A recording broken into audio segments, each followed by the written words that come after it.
ദൈവ തിരുനാമത്തിന് മഹത്വമുണ്ടാവട്ടെ. Bible reading പ്രോഗ്രാമിൽ സംബന്ധിക്കുന്ന ഏവർക്കും കർത്തൃനാമത്തിൽ സ്നേഹവന്ദനം. ഇന്ന് നമ്മൾ വായിച്ച് ധ്യാനിക്കുന്നത് ഉൽപ്പത്തി പുസ്തകം 31-ാം അധ്യായമാണ്. 31-ാം അധ്യായം അല്പം ദീർഘമായൊരു അധ്യായമാണ്. 30-ാം അധ്യായത്തിൽ ലാബാനും യാക്കോബും തമ്മിൽ ധാരണയിലായി അവർ സ്വത്തുക്കൾ ഭാഗിക്കുന്നത് നമ്മൾ കണ്ടു. അപ്പം മെലിഞ്ഞ ആടുകളൊക്കെ യാക്കോബിനും കൊഴുത്തതും പുള്ളിയുള്ളതുമായ ആടുകളെയൊക്കെ ലാബാനും അങ്ങനെ ആയിട്ട് ഭാഗിച്ച് യാക്കോബ് വീണ്ടും ഒരു സാമ്പത്തികമായി വളരെ ദാരിദ്ര്യത്തിലേക്ക് വരേണ്ട ഒരു സാഹചര്യം വരുന്നു.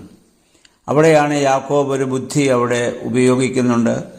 31-ാം അധ്യായത്തിൽ അതിനെപ്പറ്റി യാക്കോബ് പറയുന്നത് മാലാഹ ദർശനത്തിൽ കാണിച്ചു കൊടുത്തു എന്നാണ്.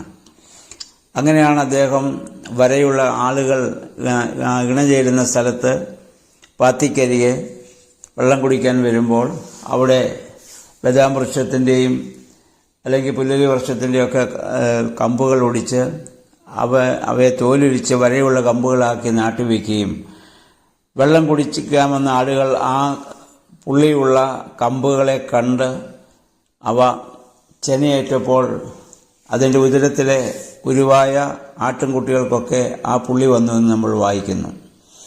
ആധുനിക വൈദ്യശാസ്ത്രവും ഇന്ന് നമ്മളെ ഓർമ്മപ്പെടുത്തുന്ന ഇതാണ്: കുഞ്ഞുങ്ങൾക്ക് ജന്മം നൽകുമ്പോൾ മാതാപിതാക്കളിലുള്ളതായ സ്വഭാവവും മാതാപിതാക്കളുടെ ചിന്താഗതികളുമൊക്കെ അവരെ ബാധിക്കും. ജനിച്ചു വീഴുന്ന ഓരോ കുഞ്ഞും സ്ട്രക്ചർ തീർന്ന ബിൽഡിംഗ് ആണെന്നാണ് അതിനെപ്പറ്റി പിതാക്കന്മാരും മനഃശാസ്ത്രജ്ഞന്മാരും നമ്മെ ഓർമ്മപ്പെടുത്തുന്നത്. അതുകൊണ്ട് കുഞ്ഞുങ്ങൾക്ക് ജന്മം നൽകുമ്പോൾ ശാരീരികവും മാനസികവും ആത്മീയവുമായ 3 വിശുദ്ധിയിലാണ് അത് നടക്കേണ്ടത്. അതുകൊണ്ടാണ് എബ്രായർ 13:4 പൗലോസ്ലീഹ പറയുന്നു, വിവാഹം ഏവർക്കും മാന്യമാണ്, കിടക്ക നിർമ്മലമായിരിക്കട്ടെ. വിവാഹമൊക്കെ മാന്യമുള്ള കാര്യമാണ്. കിടക്ക വിശുദ്ധമായിരിക്കുക എന്ന് പറഞ്ഞാൽ അശുദ്ധ ചിന്തകളോടോ മോഹത്തോടോ ദാമ്പത്യധർമ്മം നിർവഹിക്കുവാൻ പാടില്ല. അപ്പോൾ ആ സമയത്ത് നമ്മുടെ മനസ്സിലുള്ളതായ ആ സ്നേഹത്തിൻ്റെ പൂർണ്ണതയിൽ നിന്നാണത് സംഭവിക്കേണ്ടത്. ആ സമയത്ത് നമുക്കുള്ളതായ മനസ്സിലുള്ള അല്ലെങ്കിൽ ദുർവികാരങ്ങളോ ദുശ്ചിന്തകളോ അല്ല പരസ്ത്രീയെ മോഹിച്ച് സ്വന്തം ഭാര്യയുമായിട്ട് ബന്ധപ്പെടുകയോ പരപുരുഷനെ ധ്യാനിച്ച് സ്വന്തം ഭർത്താവുമായി ബന്ധപ്പെടുകയോ ചെയ്താൽ കിടക്ക് നമ്മൾ നടത്തുന്നത് തന്നെ ഒരു വ്യഭിചാരമാണ്. അതുകൊണ്ടാണ് നമ്മുടെ കർത്താവ് പഴയ നിയമത്തിൽ നമുക്കറിയാം ഒരു ആക്ട് നടന്നെങ്കിൽ മാത്രമേ അതിന് ശിക്ഷയുള്ളൂ. മോഷണം, വ്യഭിചാരം, കൊലപാതകം. പുതിയ നിയമത്തിൽ നമ്മുടെ കർത്താവ് പഠിപ്പിച്ചു മനസ്സിൽ ചിന്തിച്ചാൽ പോലും പ്രവർത്തിച്ചതിന് തുല്യമാണ്. അതുകൊണ്ടാണ് മത്തായി 5:21 മുതൽ ഗിരിപ്രഭാഷ കർത്താവ് പറഞ്ഞ് മോഹിക്കുന്നവൻ വ്യഭിചാരം ചെയ്യുന്നു, കോപിക്കുന്നവൻ കൊലപാതകം ചെയ്യുന്നു.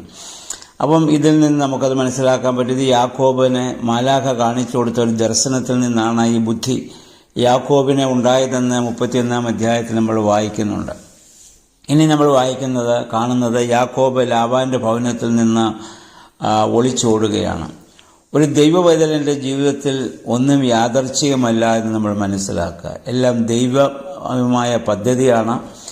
അവൻ്റെ ആ ജീവിതത്തിൽ വീഴ്ചകളും കുറവുകളും ബലഹീനതകളും ഒക്കെ സംഭവിക്കാം. പക്ഷെ ദൈവത്തിൻ്റെ പദ്ധതി അനുസരിച്ച് ദൈവം അവനെ വഴി നടത്തുമെന്ന കാര്യം വളരെ ഉറപ്പായൊരു കാര്യമാണ്.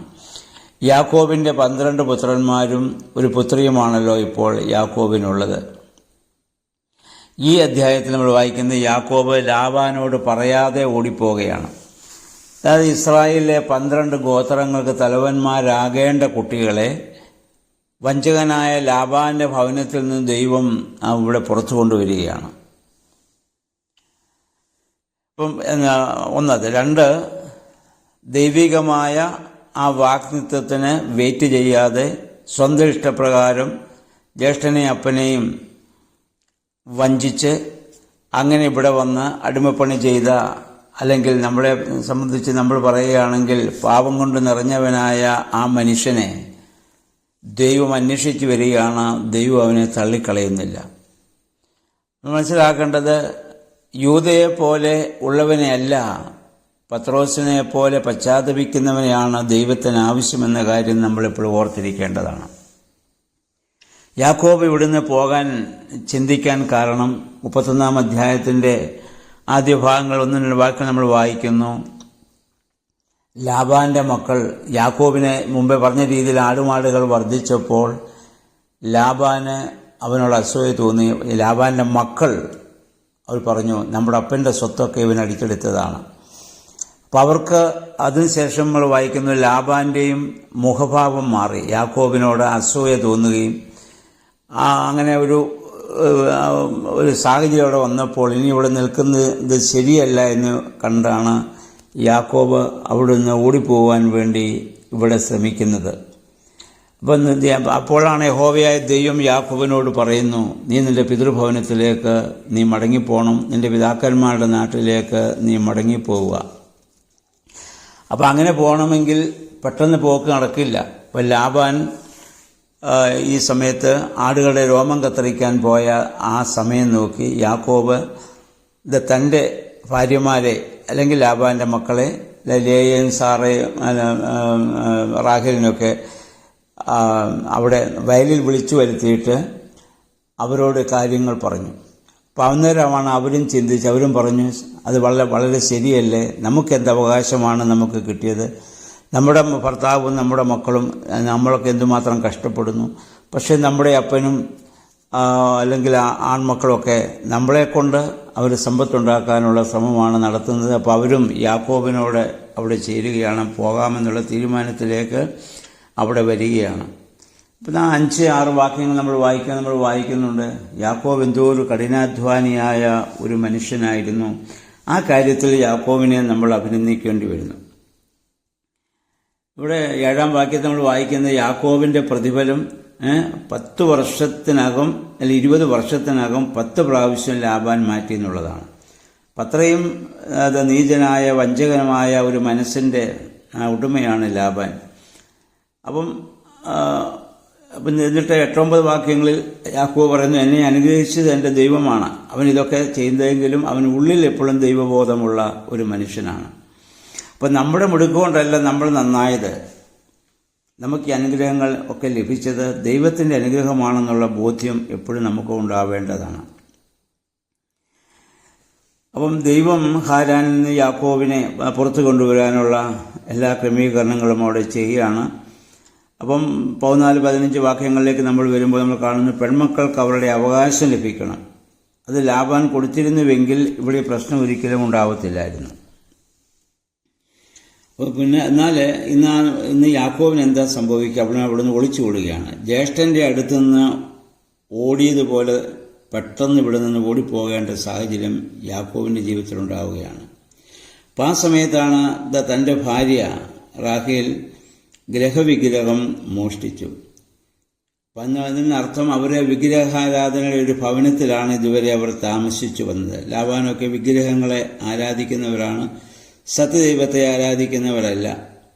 അപ്പോൾ അവരുടെ ആ ദൈവത്തെ കൂടെ കൊണ്ടുപോകാൻ വേണ്ടി അവൾ അവിടെ ആലോചിക്കുകയാണ്. ഇവർ പോയ വിവരം ലാബാൻ മനസ്സിലാക്കുന്നത് 3 ദിവസം കഴിഞ്ഞിട്ടാണ്. അപ്പോൾ ലാബാൻ പ്രതികാര ബുദ്ധിയോടുകൂടി യാക്കോബിനെ പിന്തുടരുന്നു.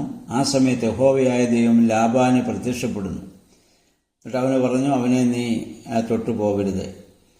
ഇവിടെ ലാബാന് ദൈവം പ്രത്യക്ഷപ്പെടുന്നത് അവന് ഭക്തനായതുകൊണ്ടല്ല, ക്രോധത്തോടെ യാക്കോബിനെ സമീപിക്കുന്നത് കൊണ്ടാണ് ദൈവം പ്രത്യക്ഷപ്പെട്ട് അവനെ ഇവിടെ വിലക്കാൻ കാരണം.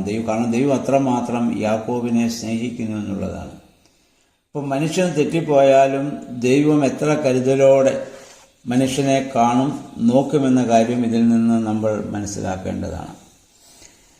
അതിന് 26-27 വാക്യങ്ങൾ വരുമ്പോൾ ലാബാൻ പറയുന്നു, അവൻ എത്ര തന്ത്രശാലിയാണെന്ന് നോക്കുക, ഞാൻ വീണയും കിന്നലുമൊക്കെ ആയിട്ട് നിങ്ങളെ യാത്ര അയക്കുമായിരുന്നു, നീ എന്തിനാണ് ഇങ്ങനെ എന്നോട് പറയാതെ ഓടിപ്പോകുന്നതൊക്കെ എന്നുള്ള കച്ചവട കണ്ണോടുകൂടി തന്നെയാണ് ഇവിടെ ഇപ്പോഴും ലാബാൻ യാക്കോബിനോട് ഇവിടെ സംസാരിക്കുന്നത്.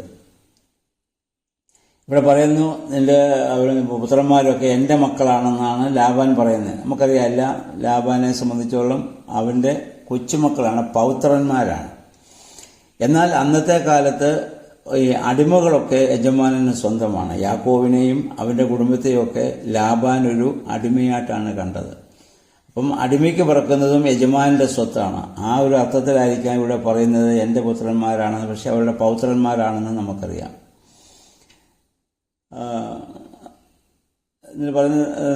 ഇവിടെ തന്നെ ലാബാൻ അവനോട് പറഞ്ഞത് നിങ്ങളുടെ ദൈവം എനിക്ക് പ്രത്യക്ഷപ്പെട്ടു എന്നാണ്. അത് അവൻ്റെ ദൈവമല്ല. ലാബാൻ ആ ദൈവവുമായി യാതൊരു ബന്ധവുമില്ലല്ലോ. യഹോവയായ ദൈവവുമായി ലാബാന് യാതൊരു ബന്ധവുമില്ല. അതുകൊണ്ടാണ് നിങ്ങളുടെ ദൈവമെന്ന് ഇവിടെ പറയാൻ കാരണം. എന്നിട്ട് 30-ാം വാക്യം വരുമ്പോഴത്തേക്കും യാക്കോബിനെ ഒരു മോഷ്ടാവാക്കാനുള്ള ഒരു ശ്രമമാണ് ലാബാൻ ഇവിടെ നടത്തുന്നത്. നമ്മൾ നോക്കണം, ഇവിടെ യാക്കോബിൻ്റെ ഇപ്പോഴത്തെ അവസ്ഥയൊന്ന് ഓർത്തു നോക്കുക. ജ്യേഷ്ഠനെ വഞ്ചിച്ച് അപ്പനെ കണ്ണു കാണാൻ മേലാത്ത അപ്പനെ വഞ്ചിച്ചവനെ ഇവിടെ ഭാര്യമാരും ഒരു വിധത്തിൽ വഞ്ചിക്കുന്നുണ്ട്. എങ്ങനെയെന്നറിയാമോ? ആ ഗ്രഹവിഗ്രഹം മോഷ്ടിച്ചതുകൊണ്ട്. റാഹേലിനോട് പറയാതാണ് അവരത് ചെയ്തത്. അപ്പോൾ അതപ്പം ലാബാൻ ചോദിക്കുന്നുണ്ട്, എന്തിനാണ് എൻ്റെ ദൈവത്തെ, എൻ്റെ ഗ്രഹവിഗ്രഹത്തെ നിങ്ങൾ മോഷ്ടിച്ചെന്താണ്? അപ്പോൾ യാക്കോബ് ഈ സത്യം അറിയാത്തത് കൊണ്ട് അവൻ്റെ നേരെ അവിടെ കയർക്കുന്നുണ്ട്. കാരണം റാഹേൽ ഇത് മോഷ്ടിച്ചു. റാഹേൽ മോഷ്ടിക്കാൻ കാരണം ആരാണ്? റാഹേൽ ഇപ്പം ആരാണ്? വലിയ കൗശലക്കാരനായ ലാബാന്റെ മകളും അതിനേക്കാൾ വലിയ കൗശലക്കാരനായിരുന്ന യാക്കോബിന്റെ ഭാര്യയുമാണ്. അപ്പം അവളുടെ പാരമ്പര്യം അതാണ്. അവൾ ഒരു വഞ്ചകന്റെ മകളാണ്, അതുപോലെ തന്നെ ഒരു വഞ്ചകന്റെ ഭാര്യയുമായിരിക്കുകയാണ്. അപ്പോൾ അതിൽ നിന്നൊരു അതിനപ്പുറമായിട്ടുള്ള ഒരു സ്വഭാവം റാഹേലിൽ നിന്ന് ഇപ്പോൾ നമുക്ക് ആർക്കും പ്രതീക്ഷിക്കാൻ സാധിക്കുകയില്ല. നമ്മൾ പറയാറില്ലേ, 10 ഗുണം 10 ഗുണം എന്ന് പറയുന്നത് തന്നെയാണ് ഇവിടെയും സംഭവിക്കുക. അന്നത്തെ കാലത്ത് നിയമപ്രകാരം ഗ്രഹവിഗ്രഹം കയ്യിലുള്ള ആള് ഗ്രഹനായകനാണ്. ഗ്രഹവിഗ്രഹം കയ്യിലുള്ളവൻ. അപ്പം ലാബാൻ അത്ര ക്രോധത്തോടെ ഇത് അന്വേഷിച്ച് മടങ്ങി വരാനും കാരണം അത് തന്നെയാണ്. അപ്പം ഇവിടെ 36-ാം വാക്യം യാക്കോബ് വളരെ ശരിക്കും ലാബാനോട് ഇവിടെ മറുപടി പറയും നമുക്ക് കാണാൻ പറ്റും. നമ്മൾ മനസ്സിലാക്കേണ്ട കാര്യം, ജീവിത പ്രതിസന്ധിയെ ദുഃഖത്തോടെ നേരിടുന്നവന് ദൈവസംസാരം കേൾക്കാൻ സാധിക്കാതെ പോകും. ജീവിതത്തിന്റെ പ്രതിസന്ധികൾ ദൈവശബ്ദം കേൾക്കാനുള്ള അവസരമാണെന്ന് നമ്മൾ തിരിച്ചറിയണം. ഓരോ പ്രതിസന്ധിയും നമുക്ക് തരുന്നത് ദൈവശബ്ദം കേൾക്കാനുള്ള അവസരമാണ്. ഇനി നമ്മൾ മുന്നോട്ട് ചെല്ലുമ്പോൾ അടുത്ത അധ്യായത്തിൽ നമുക്ക് കാണാൻ പറ്റും എങ്ങനെയാണ് ദൈവം യാക്കോബിനോട് ഇടപെടുന്നത് എന്നൊക്കെ നമുക്ക് മനസ്സിലാക്കും. മുമ്പ് നമ്മൾ നേരത്തെ പറഞ്ഞതുപോലെ ഒരു ദുർഗുണ പരിഹാര പാഠശാലയിൽ ദൈവം യാക്കോബിനെ അയച്ച് അവിടെ നിന്ന് അവനെ മെരുക്കിയെടുത്ത് അവനെ വീണ്ടും വാഗ്ദത്തം അവനിലൂടെ പൂർത്തീകരിക്കാനുള്ള ശ്രമം ദൈവത്തിന്റെ ഭാഗത്തുനിന്ന് ഇവിടെ ചെയ്യുന്നു. അത് യാക്കോബ് ചെയ്തതായ ചില തെറ്റുകളുടെ അവൻ ആ പരിണിത ഫലം അനുഭവിച്ചേ മതിയാവുകയുള്ളൂ. 38-ാം അധ്യായം വാക്യം വരുമ്പോൾ യാക്കോബ് വളരെ ശക്തമായി ലാബാനോട് മറുപടി പറയുന്നത് നമുക്കിവിടെ കാണാൻ പറ്റും. 40-ാം വാക്യം യാക്കോബ് ചെയ്ത ആ പണിയുടെ ആ കാഠിന്യം എത്രയായിരുന്നു എന്ന് നമുക്ക് മനസ്സിലാവുന്നതെല്ലാം ലാബാനോട് അത് പറയുന്നുണ്ടല്ലോ. അത് പറഞ്ഞിട്ട് കാര്യമില്ല. എന്ന് യാക്കോബ് ഇത് അനുഭവിച്ചേ പറ്റൂ. അവൻ കബളിപ്പിച്ചതിൻ്റെയൊക്കെ ശിക്ഷ ദൈവം അവന് കൊടുക്കുകയാണ്. അത് നമ്മൾ പറയാറില്ലേ, നീ വിതയ്ക്കുന്നത് തന്നെ നമ്മൾ കൊയ്യുമെന്ന്. അപ്പം യാക്കോബിന്റെ ജീവിതം നമുക്കൊരു വലിയ മുന്നറിയിപ്പാണ് യാക്കോബിന്റെ ജീവിതം. അപ്പം നമ്മൾ വഞ്ചനയിലൂടെയോ അല്ലെങ്കിൽ സത്യമല്ലാത്ത രീതിയിലോ അധാർമികമായ രീതിയിലോ ഭൂമിയിൽ എന്ത് സമ്പാദിച്ചാലും എന്ത് നേടിയാലും ഇന്നല്ലെങ്കിൽ നാളെ അതിനൊക്കെ നമ്മൾ ഇരട്ടി വില കൊടുക്കേണ്ടി വരും. അപ്പോൾ ദൈവത്തിൽ ആശ്രയിച്ചുകൊണ്ട് ദൈവാനുഭവത്തോടെ സത്യവും ധർമ്മവും നീതിയും ജീവിതത്തിൽ മാതൃകയാക്കിക്കൊണ്ട് ജീവിപ്പാൻ നമ്മൾ പ്രത്യേകം ശ്രദ്ധിക്കേണ്ടതാണ്. ഇവിടെ നമ്മൾ എന്താ യാക്കോബിന്റെ ജീവിതത്തിൽ കണ്ടത്? ദൈവത്തിന്റെ ജീവിതം സമർപ്പിക്കാത്തവൻ വഞ്ചകനായ അമ്മാവിന് ജീവിതം സമർപ്പിക്കേണ്ടി വന്ന സാഹചര്യമാണ് നമ്മളിവിടെ കാണുന്നത്. ഇനി മുന്നോട്ട് ചെല്ലുമ്പോൾ ഇതിനേക്കാൾ വലിയ ഒരു വേദന യാക്കോബ് അനുഭവിക്കേണ്ടി വരും. എന്താണെന്ന് ചോദിച്ചാൽ, യാക്കോബ് ആടിനെ കൊന്ന് രോമം കാണിച്ച് അപ്പനെ പറ്റിച്ചെങ്കിൽ ഇനി യാക്കോബിന്റെ മക്കൾ ആടിനെ കൊന്ന് രക്തം കാണിച്ച് യാക്കോബിനെയും കബളിപ്പിക്കുന്ന ഒരവസ്ഥ മുന്നോട്ട് വരും. ജോസഫിന്റെ ജീവിതചരിത്രം നമ്മൾ പഠിക്കുമ്പോൾ നമുക്കത് കാണാൻ പറ്റും. അപ്പോൾ നമ്മൾ വളരെ ശ്രദ്ധിക്കേണ്ടതാണ് നമ്മുടെ ജീവിതത്തിൽ നമ്മൾ അധാർമികമായോ തിന്മയായോ നമ്മൾ ചെയ്യുമ്പോൾ വളരെ ശ്രദ്ധിക്കേണ്ട ഒരു കാര്യമാണിത്. ഓക്കെ, അങ്ങനെ ഒക്കെ പറഞ്ഞതിന് ശേഷം ഇവിടെ ലാബാൻ യാക്കോബുമായി ഒരു ഉടമ്പടി ചെയ്യുകയാണ്. ഒരു കൽക്കൂമ്പാരം വെച്ച് അവൻ്റെ മോഷ്ടിച്ച വിഗ്രഹവും അവനിവിടെ കിട്ടുന്നില്ല. അപ്പം തൻ്റെ മകൾ എത്ര കൗശലത്തോടെയാണ് ബുദ്ധി പറഞ്ഞ് എനിക്ക് മാസമുറയായതുകൊണ്ട് എഴുന്നേക്കാൻ പറ്റത്തില്ലെന്ന് പറഞ്ഞ് ഒരു ഭാണ്ഡത്തിൽ ഇത് വെച്ചിട്ട് അതിന് പുറത്ത് കയറിയിരിക്കുകയാണ്. എത്ര തന്ത്രപൂർവ്വമാണ് അവളവിടെ പ്രവർത്തിച്ചത് നമ്മളൊന്ന് ഓർക്കുക.